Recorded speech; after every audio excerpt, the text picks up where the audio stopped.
السلام عليكم.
Testing 1 2 3.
أعوذ بالله من الشيطان اللعين الرجيم. بسم الله الرحمن الرحيم.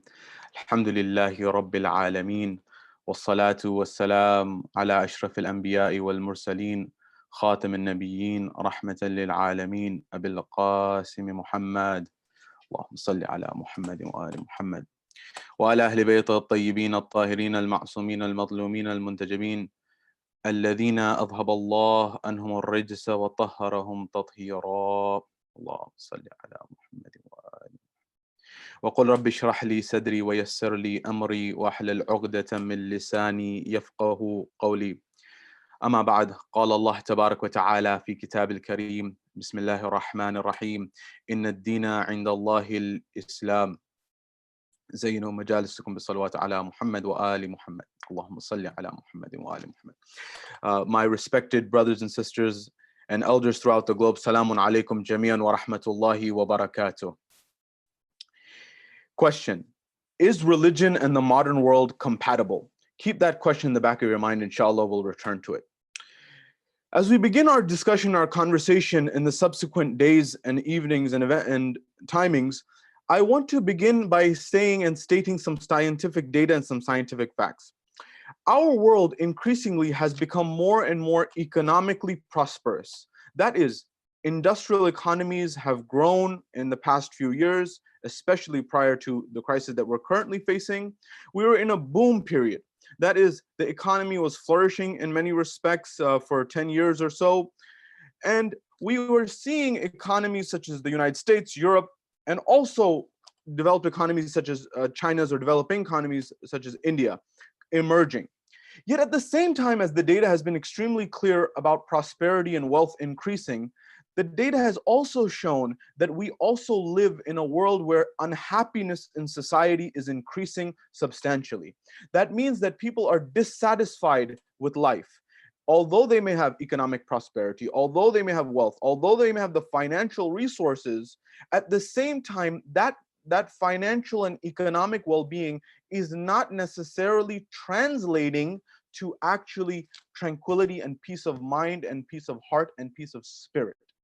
Therefore, the conversation that you and I will be having is with respect to Islam in modern society, its ethics, its philosophy, and its spirituality. Trying to understand what are the tools, if any, that can help you and I actually have tranquility and peace of mind in our societies. There's been numerous research that has looked at this problem that I've alluded to already. That is, that how is it possible that at one moment in time, and two pictures are both true at the same time. One picture that economically things have been improving when you look at the previous years. However, as bank balances have increased, as economies have flourished, so too, parallel to this same picture, dissatisfaction, anxiety, depression, concerns about general well-being, happiness at large, if we take that term, has been decreasing. As wealth has increased, happiness has decreased. It's important here to define the term happiness. What do we mean when we say happiness here? When we say happiness, are we referring to, for example, happiness that is transient in nature? That is happiness that, oh, I will do something to get pleasure in this moment? Or am I looking for longer term sustained happiness? When researchers look at happiness in the academic sphere, they divide happiness into two types. The first is hedonic, and the second is relating to sustained or long term. Hedonic refers to moment pleasures. For example, that may be for someone eating a nice meal, or it may be for other people seeking out what one would deem immoral activities. That is not the type of a happiness that we're relating to and we're discussing here. We are talking about that type of happiness with respect to sustained long-term peace of mind and tranquility, contentment, one where I'm able to live my life and at the same time not be in a constant state of being and stress and anxiety and constantly worried. Also, it's important to note when we use these terms such as stress, depression, anxiety, it's important to note there is a chemical and a scientific and a biological element to this.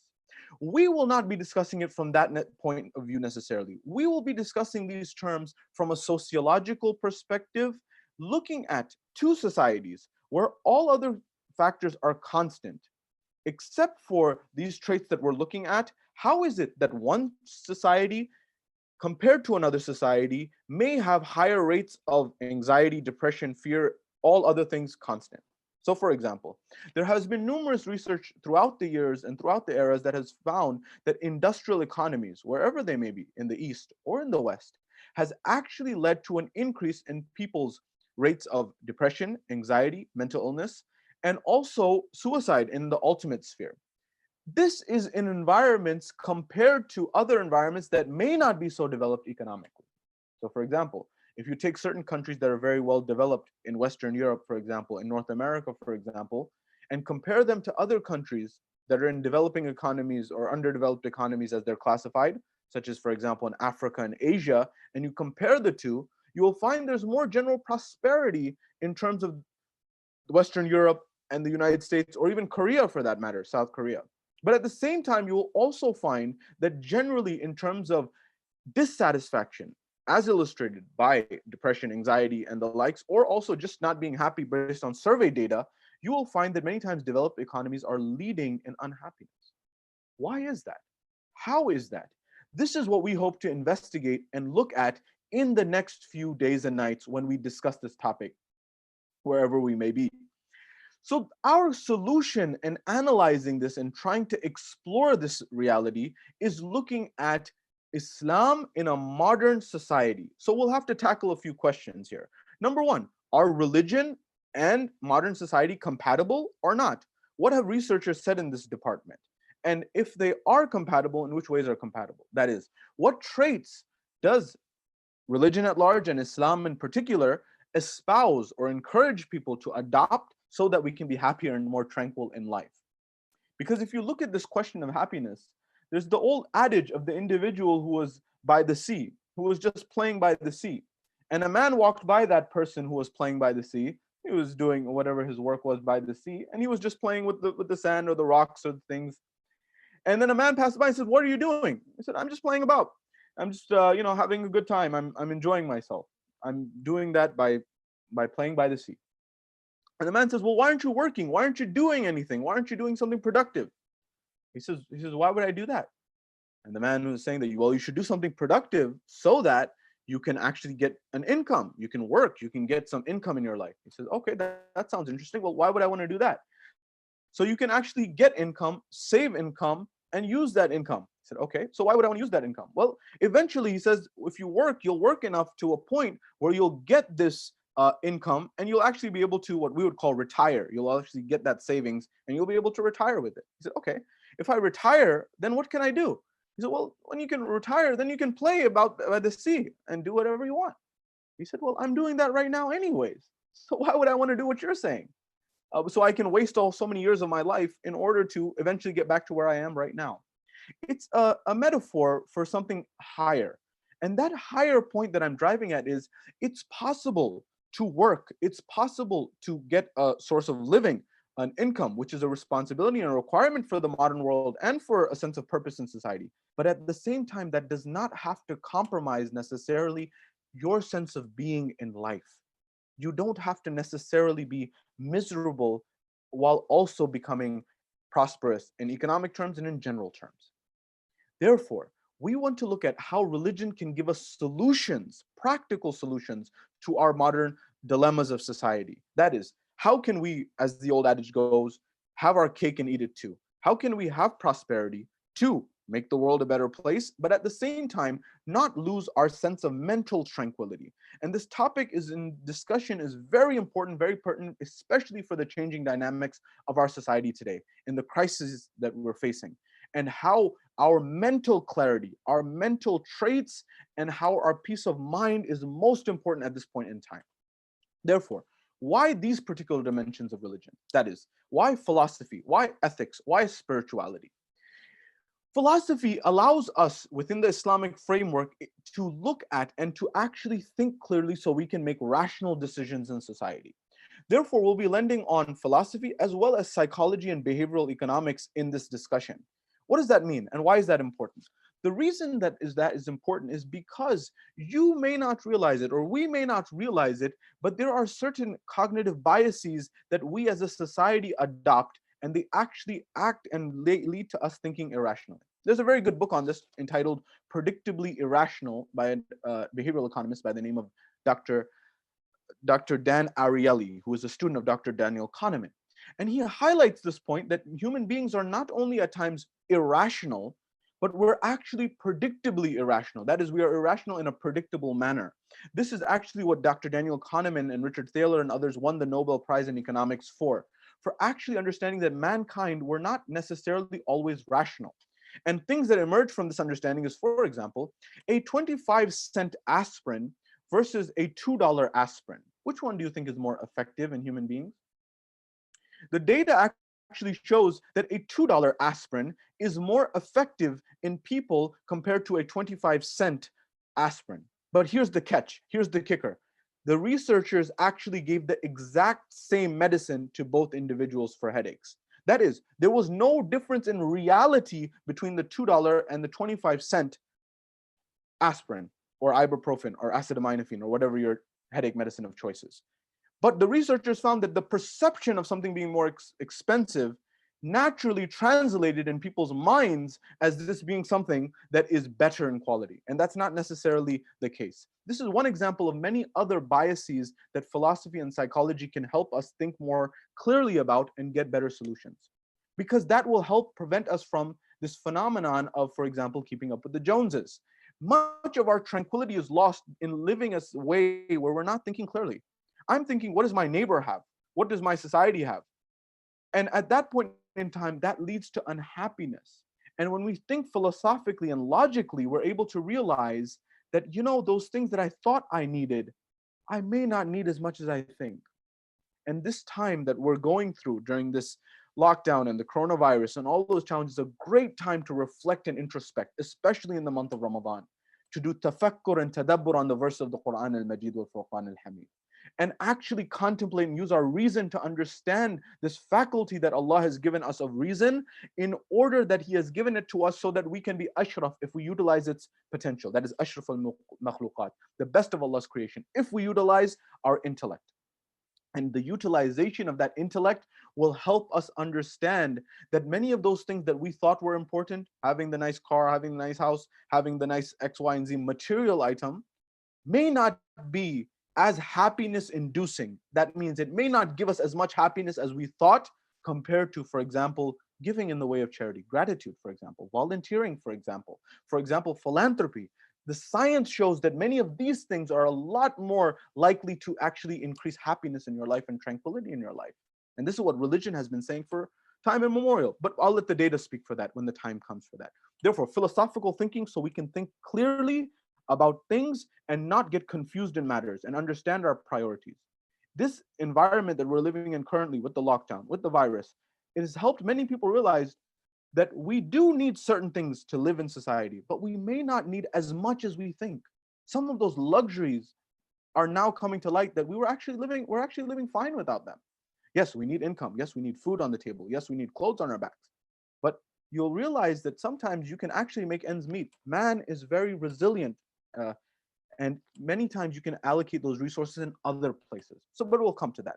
The second element is ethics. What traits can you and I adopt in our lives so that we can have mental tranquility and peace and happiness in our lives? That is, do the traits of, for example, that one may adopt impact how we are in being? In this, we will look at the domain of Islamic knowledge in particular, and what type of akhlaqi traits Islam is highly emphasized that can actually scientifically be shown to give us tranquility in our life. For example, humility. What about the different dimensions of humility, such as intellectual humility? We live in a world of polarization today.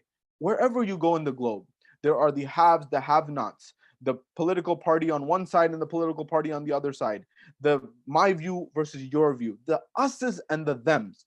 Us and them thinking has led to a society of polarization where people are many times, even in emergencies, are becoming irrational in things of saying that we won't follow the science, we won't follow the rational elements of the equation. And people on the other side may develop other elements and other arguments.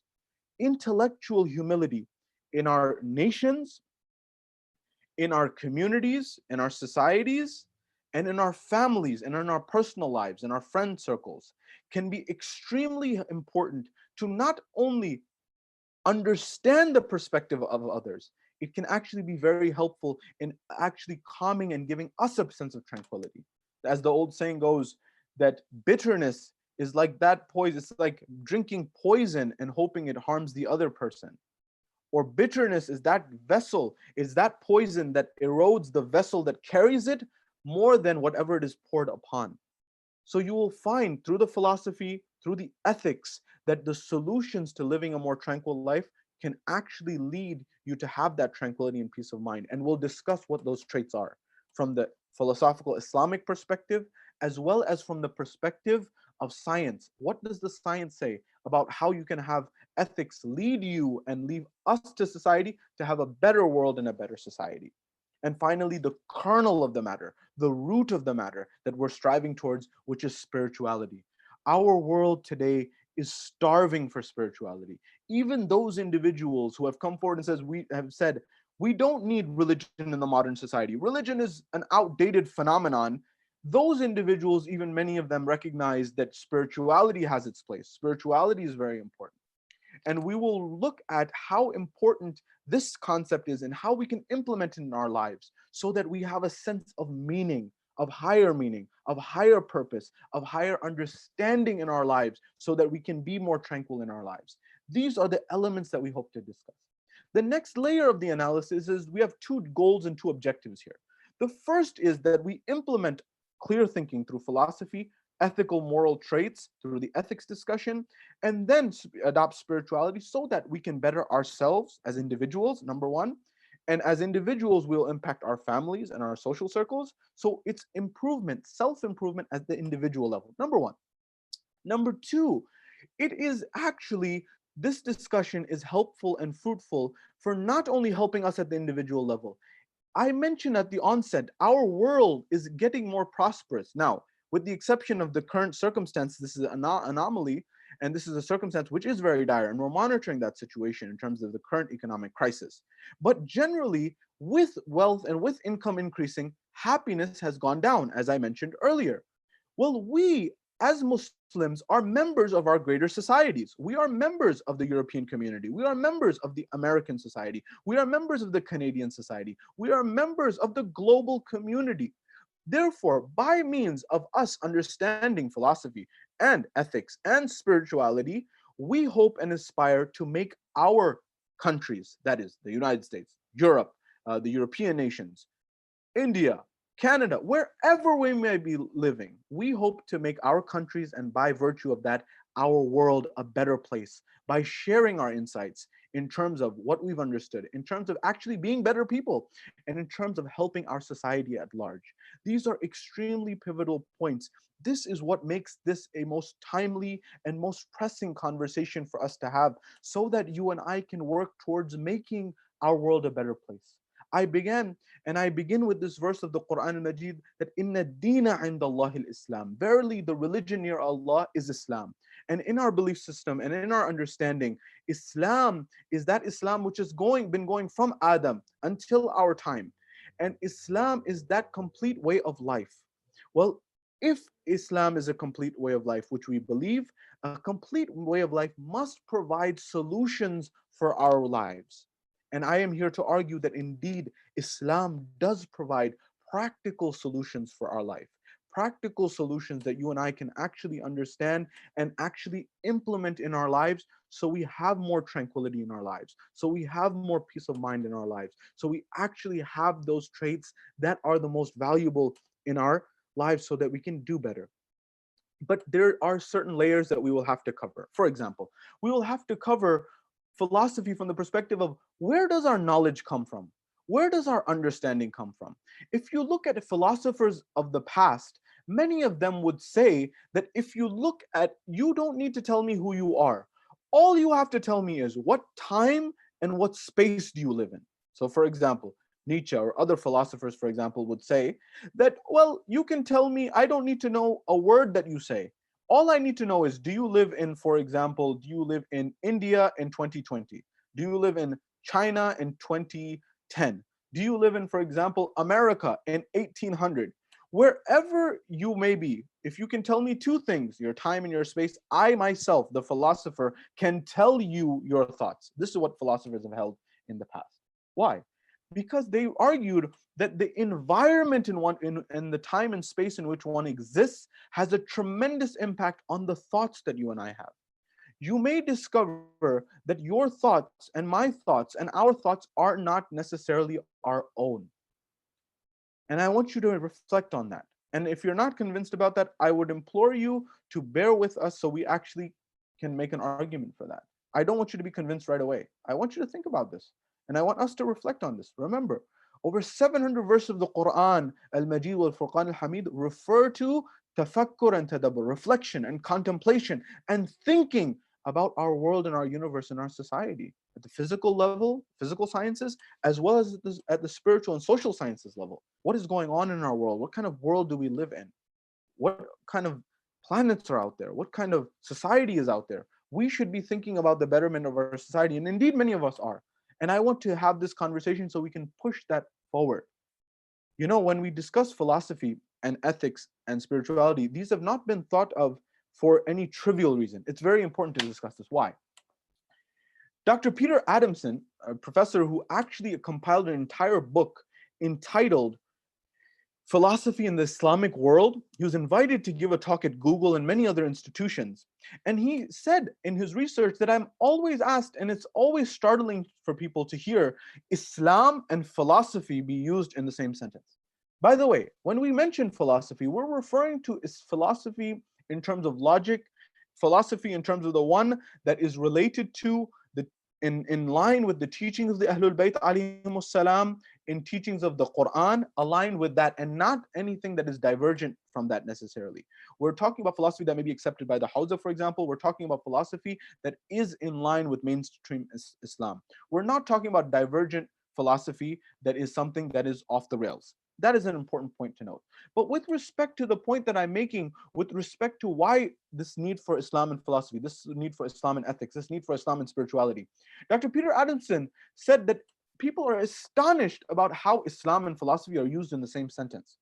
And he argued that Islam has an extremely rich history of philosophy, yet many people are not aware. What I would argue also, many people are not aware of the deep and rich spiritual dimensions of Islam, in addition to the philosophical. Many people are not aware of the deep ethical roots of Islam. And it's our responsibility to understand them first as individuals, as practicing Muslims. Number one, understand it, know it. And number two, once we understand it, we get a seat at the table and we actually tell others about this rich tradition. You may find that your colleagues at work, your colleagues at university, your colleagues at school, your friends that are people who don't know much about Islam, not necessarily for any fault of their own, just because they have a particular narrative that they've heard, you may find that these very same individuals would be very keen to hear about what true Islam is.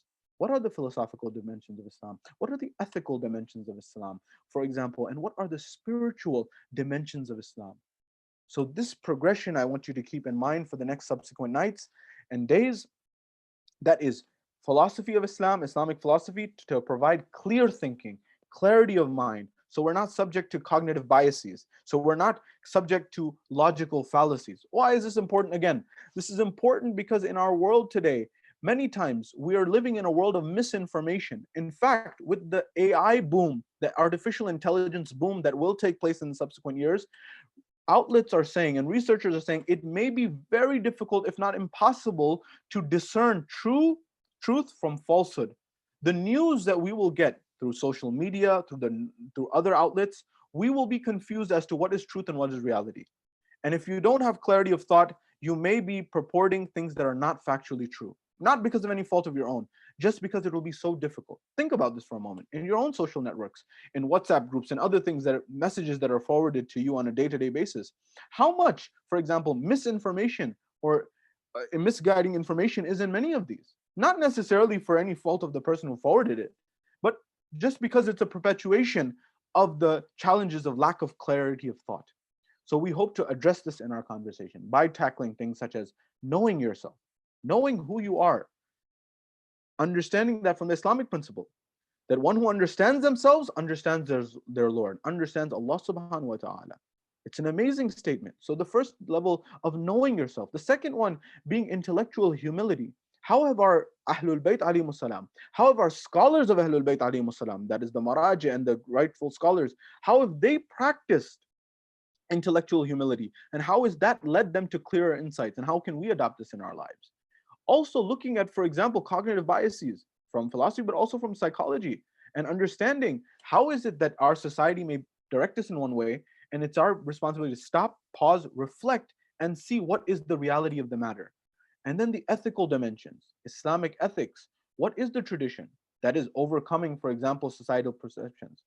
By the way, this is a continuum. The clarity of thought from the Islamic philosophy, and for example, the ethical framework that is adopting the traits of akhlaq, that is the traits of gratitude, of humility, of, for example, not tying ourselves to societal customs in a negative sense, or, for example, staying away from too much pleasure, for example. All of these things combine to lead us to the ultimate end result, which is spirituality, which is having a higher sense of connection to our Lord, to our Creator, to Allah subhanahu wa ta'ala, our ultimate purpose, our ultimate being.